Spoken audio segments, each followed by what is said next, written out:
Pemprov DKI Jakarta menarik rem darurat pasalnya angka COVID-19 di Jakarta terus mengalami kenaikan bukan tanpa upaya. Sejak pandemi melanda, Jakarta pun berusaha siaga dengan menerapkan pembatasan sosial berskala besar.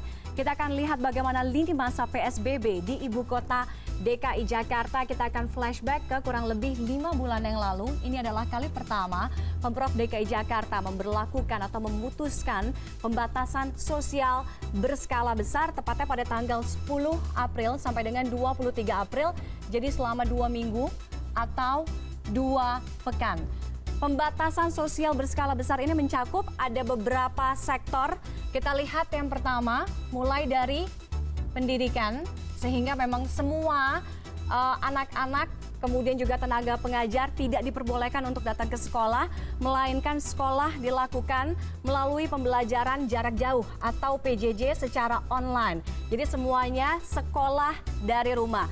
Selain pendidikan ada juga sektor perkantoran. Ya, itulah ketika awal-awal semua orang diminta untuk bekerja dari rumah atau WFH. Kemudian juga pembatasan di sektor kegiatan ibadah atau rumah ibadah. Tidak ada atau tidak diperbolehkan kegiatan di tempat ibadah atau rumah ibadah. Lalu berikutnya ini adalah fasum atau fasilitas umum, ya, dan juga sosial budaya. Jadi tidak ada kongko-kongko, tidak ada pergi ke mall, tidak ada pergi ke kafe, tidak ada makan-makan, ketemuan dengan teman-teman, itu pun juga dibatasi. Dan sektor yang terakhir adalah transportasi. Ya, semua transportasi, khususnya transportasi umum pun ikut dibatasi.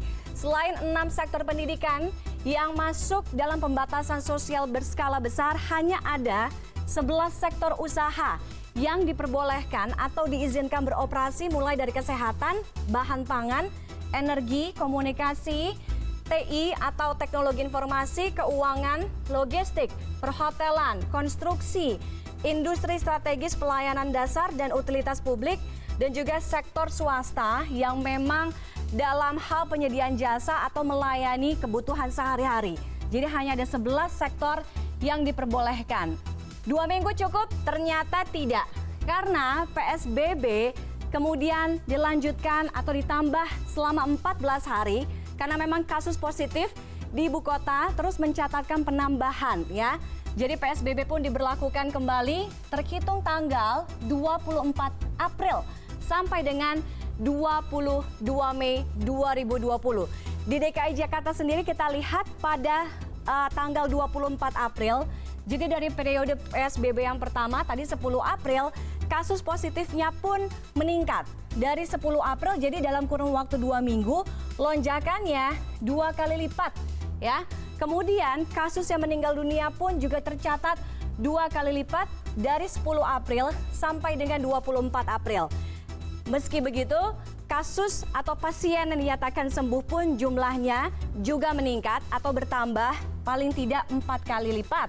Ya, dari 82 kasus atau pasien di tanggal 10 April di PSBB yang pertama, hari pertama, kemudian di 24 April kasus atau pasien yang dinyatakan sembuh 327. Lalu tidak berhenti sampai di situ, Anies kembali memperpanjang PSBB selama 2 pekan, ditambah lagi 2 minggu karena memang angka COVID itu masih naik, masih terus meningkat.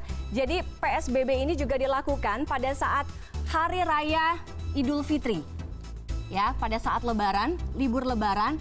Jadi sebagai salah satu upaya untuk mencegah kerumunan, kemudian orang-orang pelesiran karena libur Lebaran biasanya pulang kampung, Gubernur Anies menerbitkan Pergub nomor 47 tahun 2020 tentang pembatasan kegiatan bepergian keluar dan atau masuk provinsi daerah khusus ibu kota Jakarta dalam upaya pencegahan penyebaran coronavirus disease 2019 atau COVID-19, ya. Jadi ini selama yang dilakukan pada PSBB jilid ketiga. Nah, pembatasan ini berlaku di wilayah Jabodetabek. Jadi memang warga Jakarta, ya, Jabodetabek. Oke, Jabodetabek. Jadi lupa. Oke, jadi warga Jakarta tidak boleh meninggalkan Jabodetabek. Jadi hanya ada pengecualian beberapa. misalnya seperti petugas medis gitu ya, atau petugas ambulans, kemudian juga anggota polisi, anggota TNI, kemudian pasien yang memang membutuhkan layanan darurat dan sebagainya. Tidak hanya Pergub yang mau keluar Jakarta, hanya diperuntukkan untuk beberapa ya. Jadi ada diterbitkan SIKM atau surat izin keluar masuk ya. Ada dispensasi kalau mau keluar Jakarta dengan catatan, tapi ini SIKM ini diperuntukkan untuk pemilik KTP non Jabodetabek only. Jadi pemilik KTP non Jabodetabek kalau mau keluar atau masuk Jakarta harus isi atau harus membawa SIKM. Selain SIKM ini, Anda yang pada waktu itu juga mau keluar masuk Jakarta, yang KTP-nya non Jabodetabek, Anda harus mengisi formulir. Jadi ada sejumlah syarat-syarat yang harus Anda penuhi.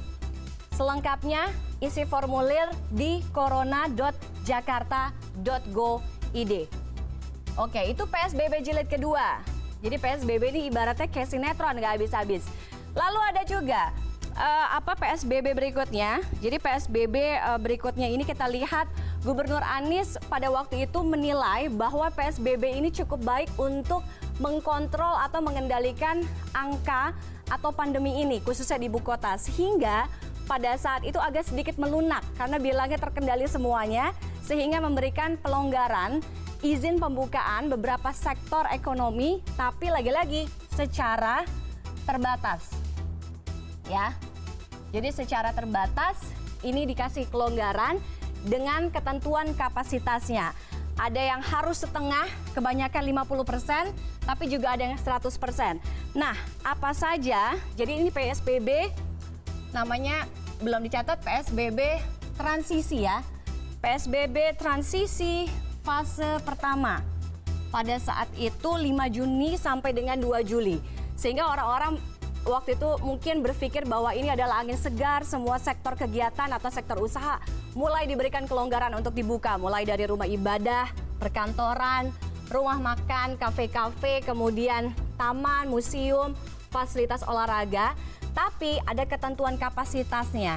Jadi hanya 50% atau setengah dari memang total kapasitas yang bisa ditampung di tempat tersebut.